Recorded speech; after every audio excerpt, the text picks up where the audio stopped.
Hi, welcome back to Gen Z Bible class, where today we're going to be looking at Genesis chapter 26. Now, last time we looked at the story of the birth of Jacob and Esau. Of course, these were Isaac's children, and we're going to go back and kind of follow a little bit more through on the life of Isaac after the birth of these children. And this is in chapter 26. One of the things about this chapter is it reveals to us a lot of similarities between the life of Abraham and Isaac, from one generation to the next. Now, we'll remember that with Abraham, he and Sarah were very old by the time they had Isaac.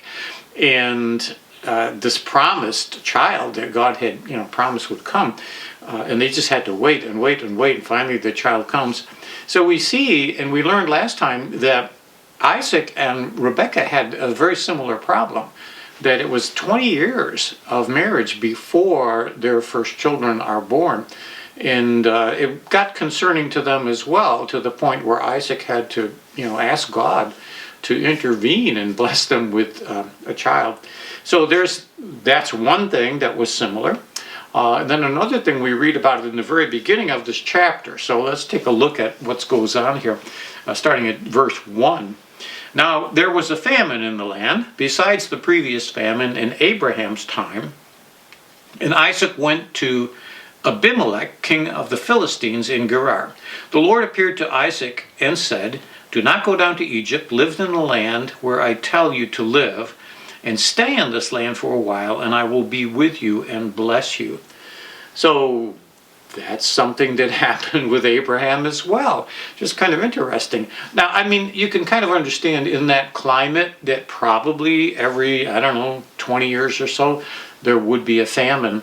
And you'll recall that Abraham's solution was to go down to Egypt, which kind of set a precedent for his son Isaac, and probably that's why God had to warn him, I know that's what your father did, and he set that example to you, but I don't want you to do that. I want you to stay here. And Isaac obeys, and he does stay in the land. Don't go down to Egypt, but stay here. I'm not real sure how that whole thing worked out in terms of how he dealt with the famine, but obviously he survived, he got through it. And the next thing that happens, and we won't read all of the verses, but the next thing that happens is God reminds Isaac of the promises that he made to his father Abraham. This whole thing about, from you will become a great nation.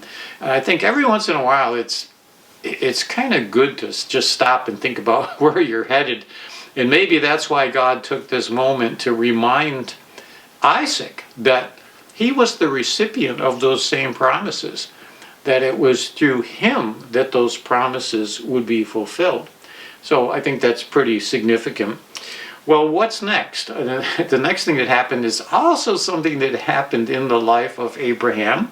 In verse 7, when the men of that place, that was in Philistine, asked him about his wife, he said, "She is my sister," because he was afraid to say, "She is my wife." He thought the men of this place might kill me on account of Rebekah, because she is beautiful. That's exactly the same thing that happened with Abraham, if you will remember. When he was in Egypt and the Pharaoh saw his beautiful, who he thought was his sister, because that's what he told everyone, you'll remember that was an agreement that Abraham made with his wife Sarah from the time they left the land of Ur, that this was going to be his strategy. And it seems kind of strange, but we have to appreciate the culture in which they lived, and that there wasn't all of these rules and regulations and civil laws pertaining to these things. And basically, if you were strong enough, you could take whatever you wanted and whoever you wanted. And for that reason, Abraham came up with that policy to tell them Sarah was his sister, which indeed she was, half-sister. So Isaac follows in the same suit. And now he is in this land where he has to kind of make his way through all of the dealings with the people in that land. And he has this same concern that somebody's going to see this beautiful wife of his. And so he tells everybody there that this is my sister. Now, she was a relative, a blood relative, but it just seems, I think the lesson we learn here is like father, like son, that he follows the example of his father. And, what happens next in this exciting story in verse 8? When Isaac had been there a long time, Abimelech, king of the Philistines, looked down from a window and saw Isaac caressing his wife, Rebekah. So Abimelech summoned Isaac and said, "She is really your wife. Why did you say she's my sister?" So basically, he's caught in his lie. He's busted because Abimelech, sees him caressing. This is not his sister. This has got to be his wife.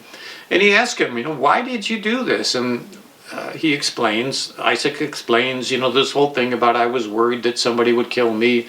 And this was a pretty rough group of people that they had. But the response of Abimelech is kind of interesting because, and I don't know if it was based on the fact that maybe he remembered what had happened in the previous generation with Abraham, and might have heard that whole story. It's kind of hard to say. I think one thing we have to keep in mind with this man Abimelech, this person we're calling Abimelech, that actually that was more of a title than a person's name, so that the Abimelech that Abraham was dealing with was probably a generation before this Abimelech that Isaac is dealing with. So it's not the same person. We don't really know their names. They were identified more by this title, which simply meant king of the Philistines. So anyway, he works it all out. But Abimelech was very concerned because he knew that if somebody had taken Rebekah as a wife, there would have been severe consequences. And he was very concerned about that, which tells me he knew there was something about Isaac that was worth respecting and maybe fearing a little bit as well. Because the power of God he was aware of the power of God. Now, the way this whole incident works itself out, it actually is good in the sense that he promises to Isaac that he would put out this order of protection. If anybody touches you or your wife, they will be put to death. So just like with his father Abraham, through that whole incident with Sarah and Pharaoh, he comes back a richer man. In a way, Isaac is also blessed because now he has this order of protection, so he can rest a little easier. Well, what happens next? We'll skip a few verses and go down to verse 12. It says that Isaac planted crops in that land, and the same year reaped 100-fold, because the Lord blessed him. The man became rich, and his wealth continued to grow until he became very wealthy. He had so many flocks and herds and servants that the Philistines envied him. Now, when we talk about increase 100-fold, that is something that really comes under the category of miracle. So that when these other neighbors were looking at Isaac and they were seeing all this wealth that was coming to him, they knew it wasn't just because he's a better farmer than they were. What secrets are you using? What kind of fertilizer are you using? It wasn't that. They knew, and again, maybe this is because of the reputation of his father, Abraham, they knew that God was doing this for him. And that in seeing this, they were seeing the hand of God. And it's interesting, it says they envied him. It's not like they were happy for him, but they envied him. Sometimes, I guess that's kind of part of human nature. You see somebody, it just doesn't seem fair that they should have all this and I don't, we can see that as kind of part of human nature. Well, what happens next? The next thing that happens, and I think it's in response to this concern about this increased wealth for Isaac.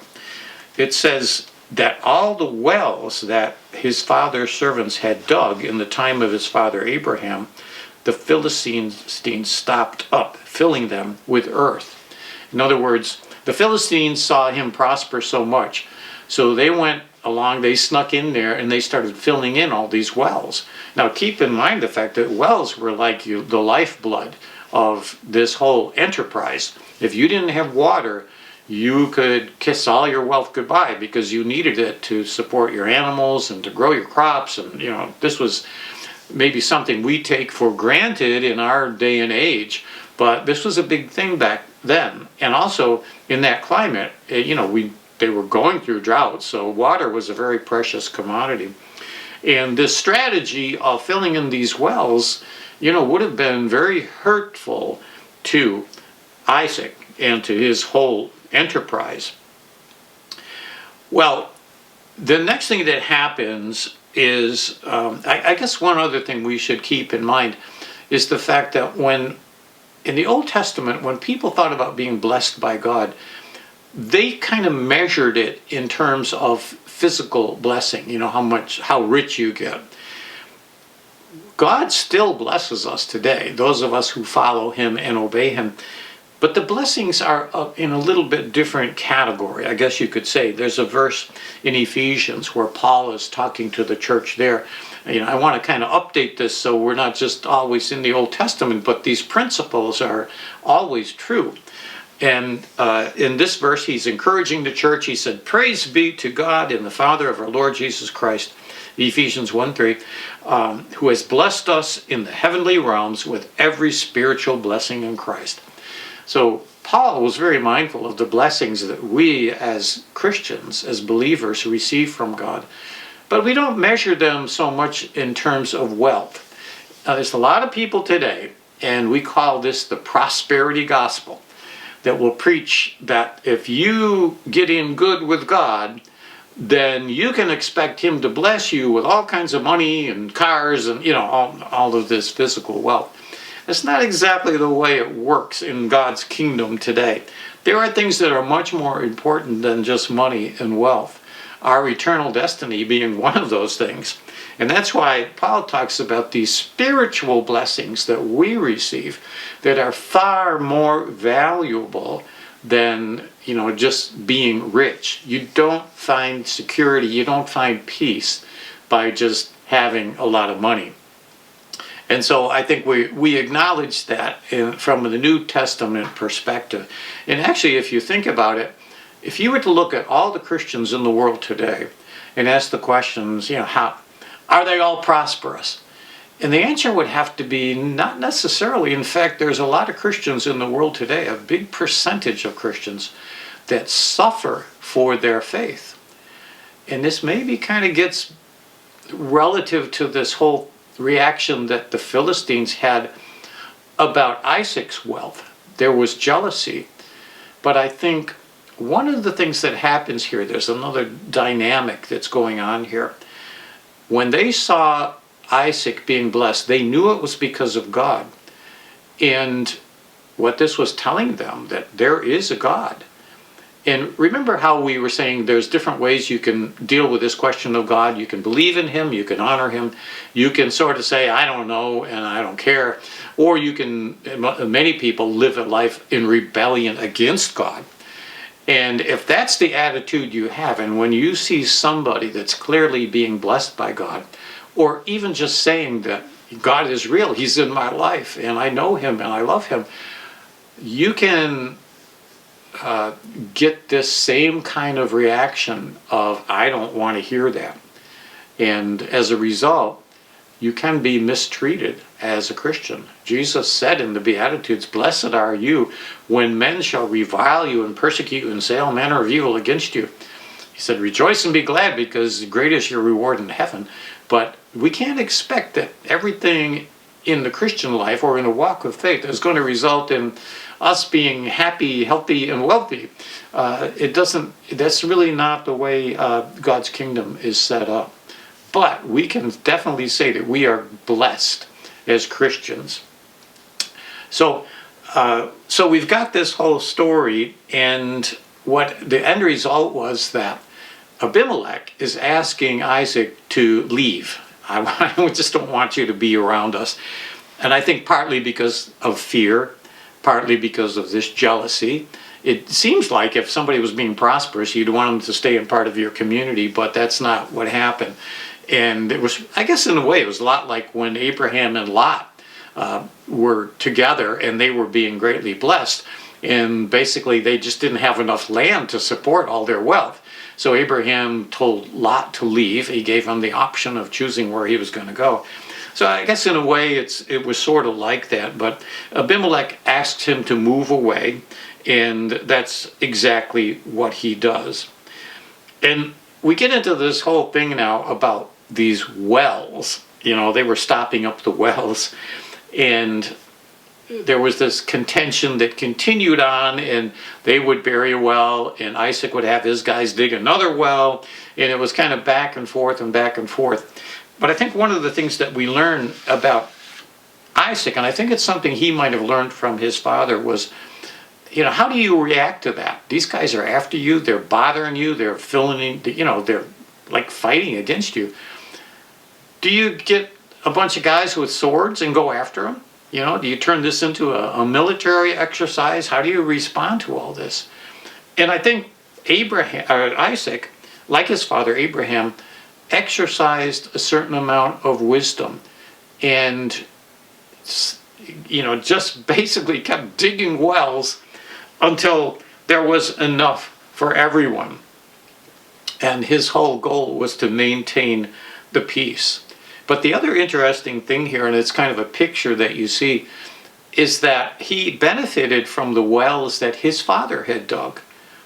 And, you know, it's one thing to hope that there's, you know, you dig a hole, you hope you find water. But in these wells that had been buried and had been covered up by the Philistines, he knew there was water there, so it was easier for him to, you know, to just dig that out, knowing there was water there. And in that sense, it was like another thing that he inherited from his father. And I think there's a good principle there, that fathers want their children to be blessed by the things that they have. So this, I guess things sort of settled down, but there's just one more thing that happens. Isaac takes some time to worship God. He builds an altar. And, you know, we saw this in Abraham as well. We saw it in Noah. That was one of the first things he did. So we're mindful of the fact that Isaac, like his father Abraham, was giving God the glory. And he takes this time to build an altar and to give thanks to God. So this all happened in Beersheba. Beersheba is a place that we see later in the Bible. It comes into play in some of the Bible stories. But this was an important thing to remember about Isaac. Just like his father, he honored God. And the next thing that happens is, just to kind of wind up the whole chapter, Abimelech comes back to him. Now, he had moved away from Abimelech, but he was probably close enough, so Abimelech still might have seen him as a threat. And he brings some of his officials, and they want to get this whole thing in writing. You know, this agreement that we're not going to bother you and you're not going to bother us. I think, you know, as we said, he saw the power of God in Isaac, in everything that was going on with him. And I think for that reason, there might have been a little bit of fear. And he was concerned about that. So they came up with this formal agreement. And this is basically how we leave Isaac in his older, you know, his end years. He ends up a lot like Abraham, like his father. Another similarity is that he finally comes to this place where he's made peace with his neighbors. He's been prosperous, and everything just goes well for him. That's a place that we all want to end up in. And, you know, I think I've said before that if you are thinking about when you get to my age, and, you know, what kind of a situation are you going to find yourself in? Well, I've been blessed. I have a family, you know, relatively good health, and I'm so thankful for all of that. But I really think it's because I paid attention to God and, you know, his principles and the rules that he has established for ending up in a place of blessing. Well, what do we conclude from this? I think there's a couple of lessons we can learn, and we've already sort of talked about them. One is, how do you deal with the world around you? And you know, a lot of people can be aggressive. When somebody does something to you, and the first thing you want to do is do something to them, the same thing.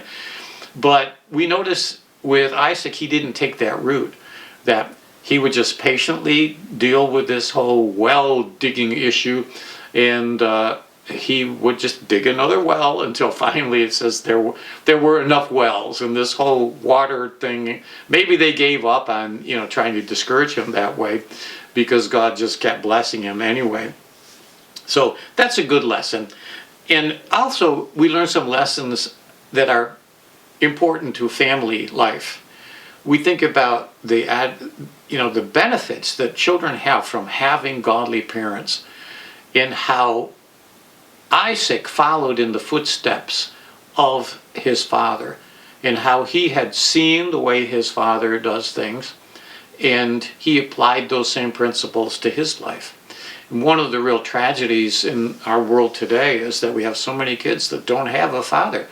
The father is just run out, and you know, it's kind of a recipe for tragedy in the life of these kids. They don't have any parental guidance or input, and they're just sort of left alone. It just never works out well. But we see this great example of Abraham not just giving him, you know, his inheritance, but also teaching him all the right ways to live, and teaching him to live a life of faith and obedience to God. And so I think, as we said, we don't want to just read these as history. These are things that really happened. But when we read these stories and we look at the lives of these people, we do see them demonstrating these eternal principles, these universal principles that are just as much in effect today as they were back then. So I hope this has been a blessing. It's going to be interesting to continue on as we see the things that are going to happen between our old friends Jacob and Esau, and that little tiff that they have going is going to continue and is in the next chapter. So I hope you're able to join us then and be with us once again in Genz Bible class.